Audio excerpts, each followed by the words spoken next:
Assalamualaikum dan selamat datang ke podcast Warisan Bahasa. Saya Syahzimi. Dan saya Syahrul. Hari ini kita ada edisi khas 60 minit tentang 6 tokoh bahasa Melayu yang wajib semua orang kenal. Betul, kita akan bongkar biografi, ideologi dan sumbangan mereka secara detail. Syarul, kenapa topik ni penting sangat? Sebab bahasa tu nyawa, Syazimi. Kalau kita tak kenal pejuang bahasa, macam mana nak hargai bahasa sendiri? Betul. Okey.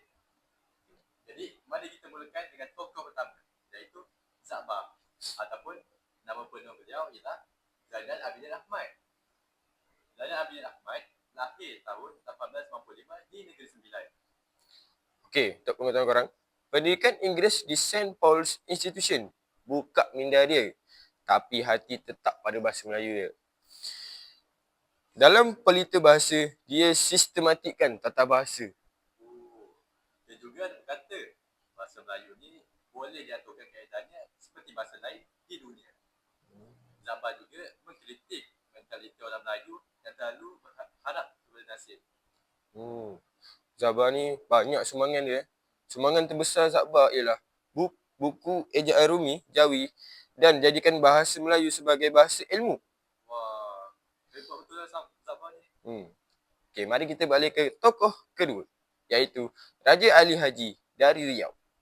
Beliau lahir pada tahun 1809 dalam lingkungan tradisi istana yang kaya dengan tradisi.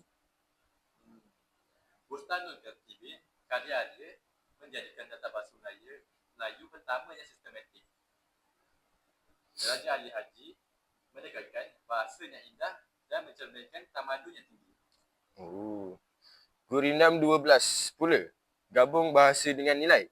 Contoh, jika hendak mengenal orang yang berilmu, bertanya dan belajar tiadalah jemu. Okey, kita balik kepada tokoh ketiga sebelum mereka, iaitu Abdullah Munshi.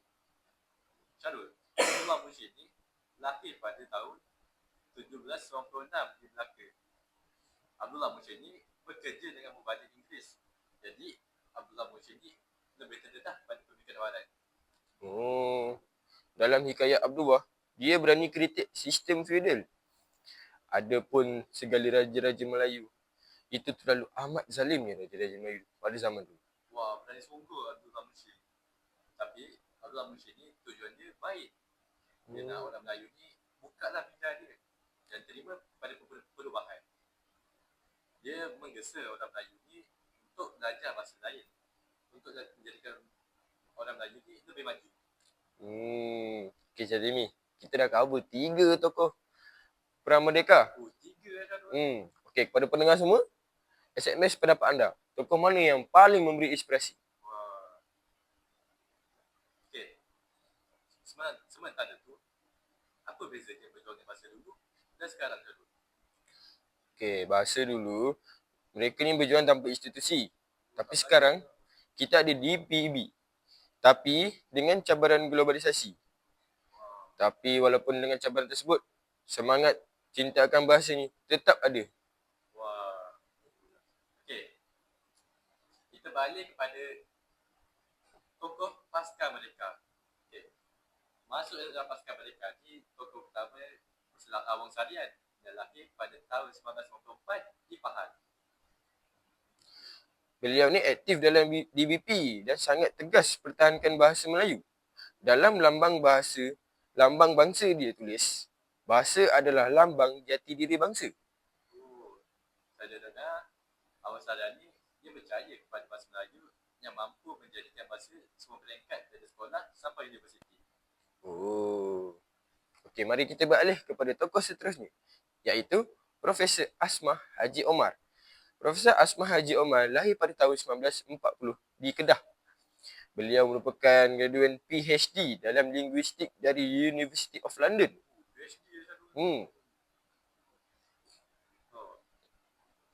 Dalam Nahwu Melayu Mutakhir yang ditulis oleh Asmah Haji Omar, itu bahasa sentiasa berubah, tapi perubahan tu mengikut pola tertentu. Dia ni banyak juga sumbang. Dia banyak sumbang dalam pembakuan istilah dan juga kajian dialek. Pendekatan saintifik sangat jelas. melalui karya-karya beliau. Wah. Okeylah. Kita beralih kepada tokoh terakhir iaitu Profesor Nik Safia Karim. Nik Safia Karim. Okey. Terus. Nik Safia Karim ni dia lahir pada tahun 1944 di Kedah. Nik Safia Karim ni terkenal sebagai penyusun tata bahasa Dewan. Tata bahasa Dewan. Tata bahasa Dewan. Dia ni banyak menekankan tata bahasa bukan untuk mengekang, tetapi panduan sebagai komunikasi supaya komunikasi kita berkesan. Wah. Akhir-akhir ni dalam wawancara di bulan 8, dia ada berkata dalam dunia tanpa sepadan ni penguasaan bahasa standard jadi lebih penting. Jadi sekarang ni bahasa standard jadi lebih penting lah berbanding bahasa baku. Ya. Ya. Okey Syazimi, kalau banding semua tokoh ni, apa persamaan dan perbezaan utama mereka? Okey, yang pertama persamaan mereka. Mereka semua ni cintakan bahasa Melayu. Macam kita jugalah. Macam kita juga. Okey, tapi ada perbezaan dia. Pendekatan untuk mencintai bahasa Melayu ikut zaman. Sebab dulu kan ada yang zaman 1700, 1900, lepas merdeka, kan? Jadi tokoh dulu fokus bina asas.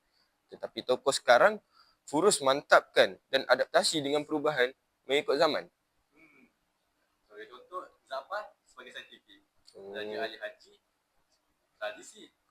Abdullah Munsyi pula, kritis. Abang Syarian pula, nasionalis.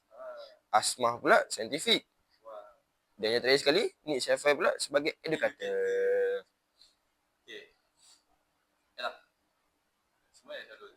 Dalam dunia digital ni kan, bagaimana kita nak aplikasikan pengajaran dari tokoh-tokoh ni di era sekarang? Saya ada baca hari tu. Kalau kita melihat daripada tokoh Zakbar, pendekatan sistematik untuk bahasa digital.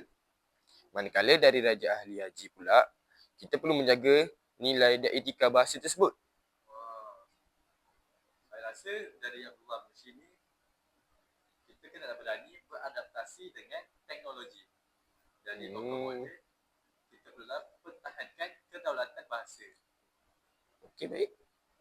Kita perlu pastikan bahasa Melayu ni bukan dia hidup di era sekarang, tetapi menjadi thrive dalam dunia digital juga. Wah. Okeylah. Kita balik kepada segmen seterusnya. Kita tengok ni. Kita ada SMS lah daripada pendengar. Wah. Tanya, bagaimana kita nak teruskan perjuangan tokoh-tokoh ni? Yalah, mari saya menjawab pertanyaan tersebut. Yang pertama, kita gunakan bahasa Melayu dengan bangga. Perbaiki kesilapan bahasa dan juga sumbang melalui penulisan-penulisan. Apa kata awak baca SMS berikutnya, Syarul? Terdapat SMS lain lah. Soalan dia berbunyi, adakah bahasa Melayu boleh menjadi bahasa antarabangsa, Syazmi? Bahasa Melayu menjadi bahasa antarabangsa? Biar saya fikir dulu, Syarul.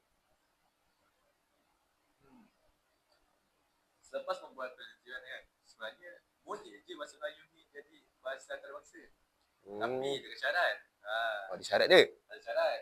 Okay. Kita jadikan bahasa Melayu ni bahasa ilmu dan ekonomi. Okey, Jazmi. Cuba baca pula SMS berikutnya. Mungkin soalan terakhir. Soalan dari Cikgu Sarah. Soalan sekolah mana ni? Sekolah mana ni, cikgu? Dia kata, bagaimana nak minatkan pelajar dengan bahasa Melayu? Kita nak terapkan minat pelajar dengan bahasa Melayu ke? Ya. Okey. Kita mestilah jadikan pembelajaran relevan dengan dunia mereka. Kita boleh gunakan media sosial dan buat konten-konten yang menarik supaya mereka ni minat dan minat untuk mempelajari bahasa Melayu. Ya, kita kaitkan dengan trend-trend sekarang kan. Buat trend TikTok tentang bahasa Melayu. Tapi kita mestilah guna bahasa Melayu yang betul dalam konten tersebut. Standard. Kita jangan buat short form ke apa je kan. Betul? Kita kena mempelajari bahasa Melayu. Yalah, contoh Syarul.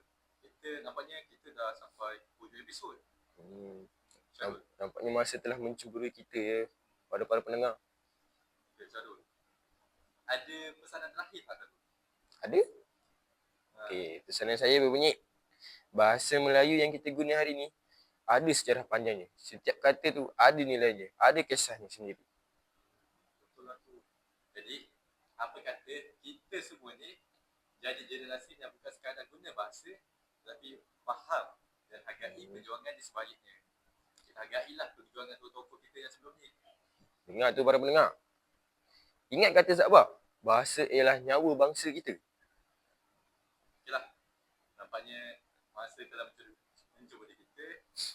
Terima kasih kepada semua pendengar dan jumpa lagi di episod akan datang. Salam warisan bangsa.